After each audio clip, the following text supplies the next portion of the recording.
Hello, everybody. Today we're going to be taking a look at a scenario where civilization starts over. We are on episode 23, and in the last episode, we saw colonization. It really ramped up a lot in the Americas with the blue team, the French Union, or not the French Union, the French country, the red team, and recently the green team, the Welsh Irish country that has claimed a lot of Canada.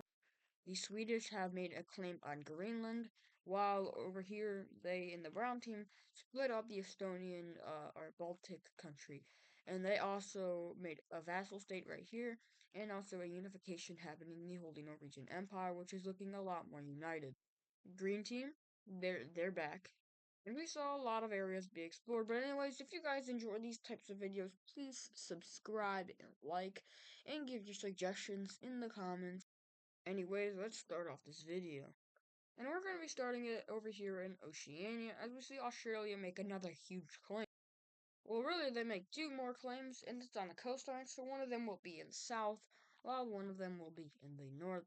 And Australia is expanding rapidly, and it seems like they will engulf this whole continent really quick.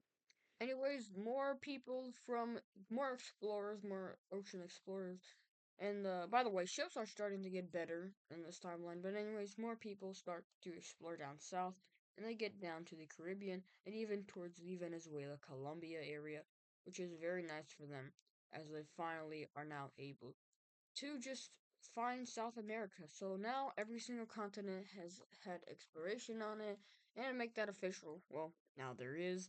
And who was this by? It was actually by the English. So the English are going to make a colony in this kind of Gulf area right here.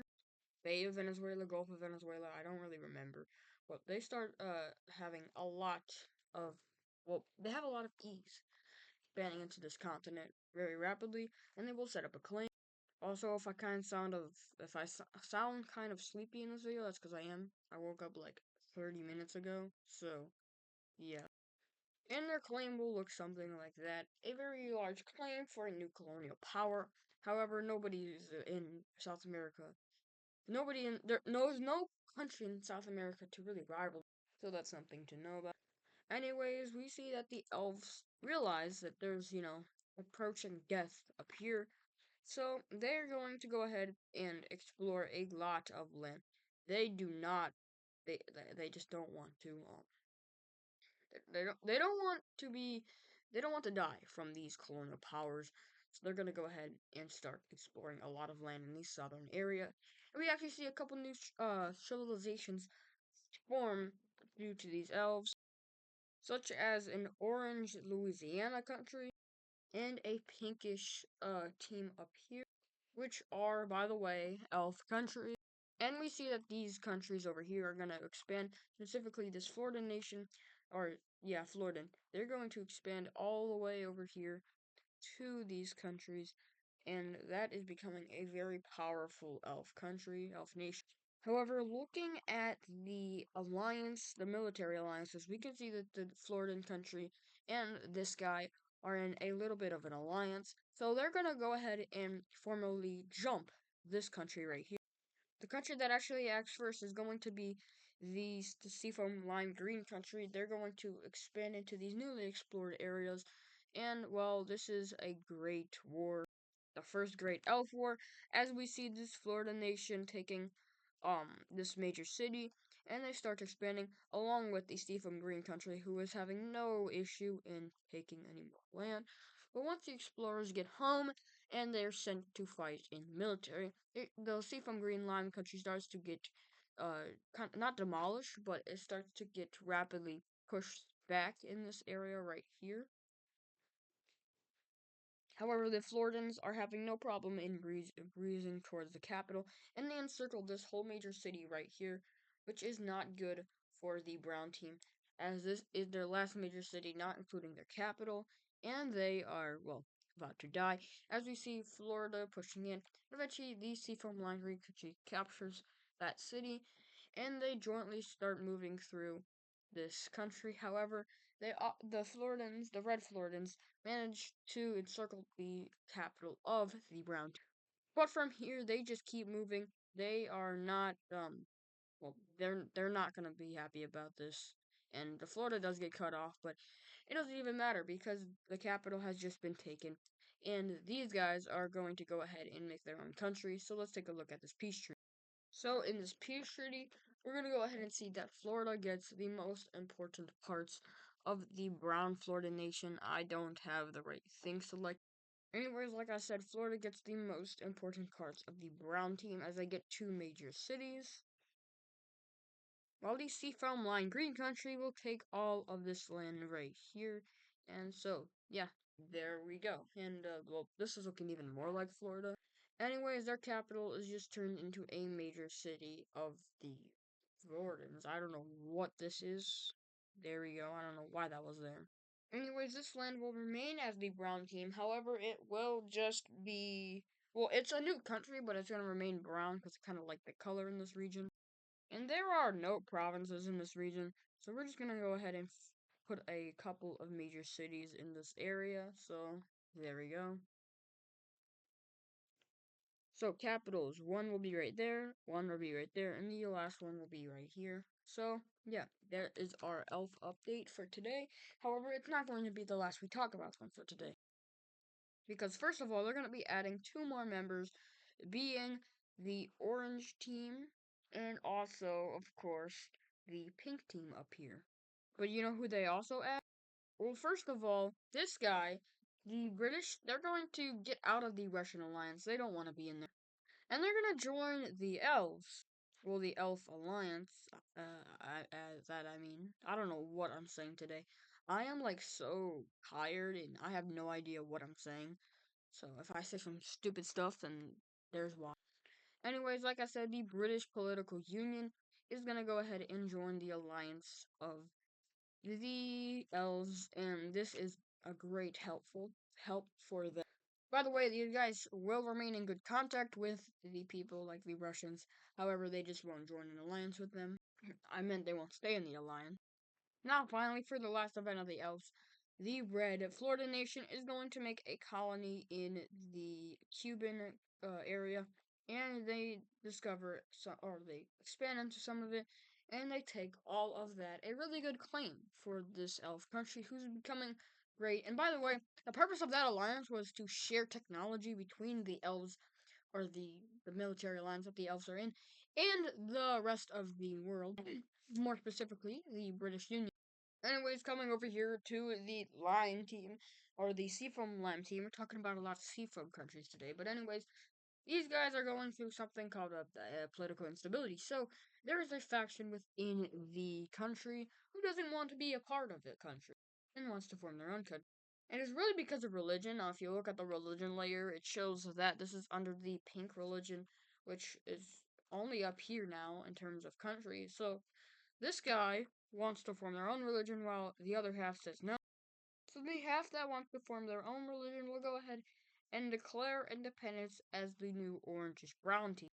So they immediately start pushing towards the capital of the Seafoam One Green Country in two directions. So from the south and then of course from the east.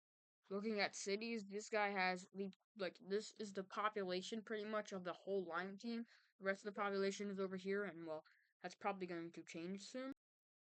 As their capital is just it's getting swarmed by the orange people. And eventually this whole area right here gets encircled. However, it holds no military um it holds really no military in it, so they all die if there's any military in it. And from here, they start to encircle the capital. And if you're wondering why there's no pushback, it's because literally the morale in this country and the seafoam part of it is just non-existent. So the capital is, well, it's taken. And from here, the slime team is gonna do the best thing, and they're just gonna go ahead and surrender and hope that they can get out of this. So let's take a look at a piece. So taking a look at this peach tree, we see that the orange team does still exist. I forgot one singular pixel over here. You know, you love when you forget a pixel. Anyways, the orange team will still exist. Or no, the orange team will exist. They won't take all of the Seafoam Green Country. And once again, one pixel. One fucking pixel! And they will also get this land. However, the rest of it will, of course, go over back to the Seafoam Green Country. And it is worth noting the capital is really close to the Orange team, so if they wanted to invade, they probably their capital will be in the southernmost province right here. And well, that is our Central Asian civil war. And this Orange country, in my opinion, is looking really great on the map. Anyways, coming back over here to colonization, we see a lot more exploration of North America over here into Michigan and over into some parts of Canada in the Midwest. From here, all these countries will establish more claims. Coming over here to the blue team, they established this really large claim right here, which is most likely just for, just wanting to get more out here, cutting people like the purple team, in which they set up another claim, which looks like they are going to do that. And the purple team and the blue team haven't had bad relations. In fact, they've been pretty good, but I guess the blue team just really focused on colonization, whereas the purple team is focused on a little something in Europe that is brewing up. We'll just have to see that in a couple minutes. However, the purple team will expand, and they even expand all the way to this lake. I think like Ontario? No, Lake Erie. And, well, they get all of that land right there. Where the red team gets a lot of the New York area. Not all of that. All of the New York area. There we go. And, oh, we gotta fix up this board. There we go. That looks a little bit more acceptable. And then the Scottish and the Swedish are going to discover a lot more areas around Greenland and, well, Canada. And it's looking something like that. So, that's okay. So, they will go.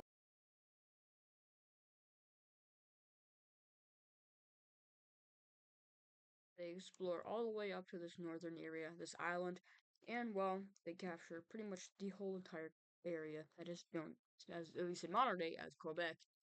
And from here, the Scottish will set up a claim, which looks something like this. A very large claim, however, the borders, they look really good, and also, you know, it's a really cool color on the map, so I decided to make their claim really big, and also because even in the future, there's probably not going to be too many people living.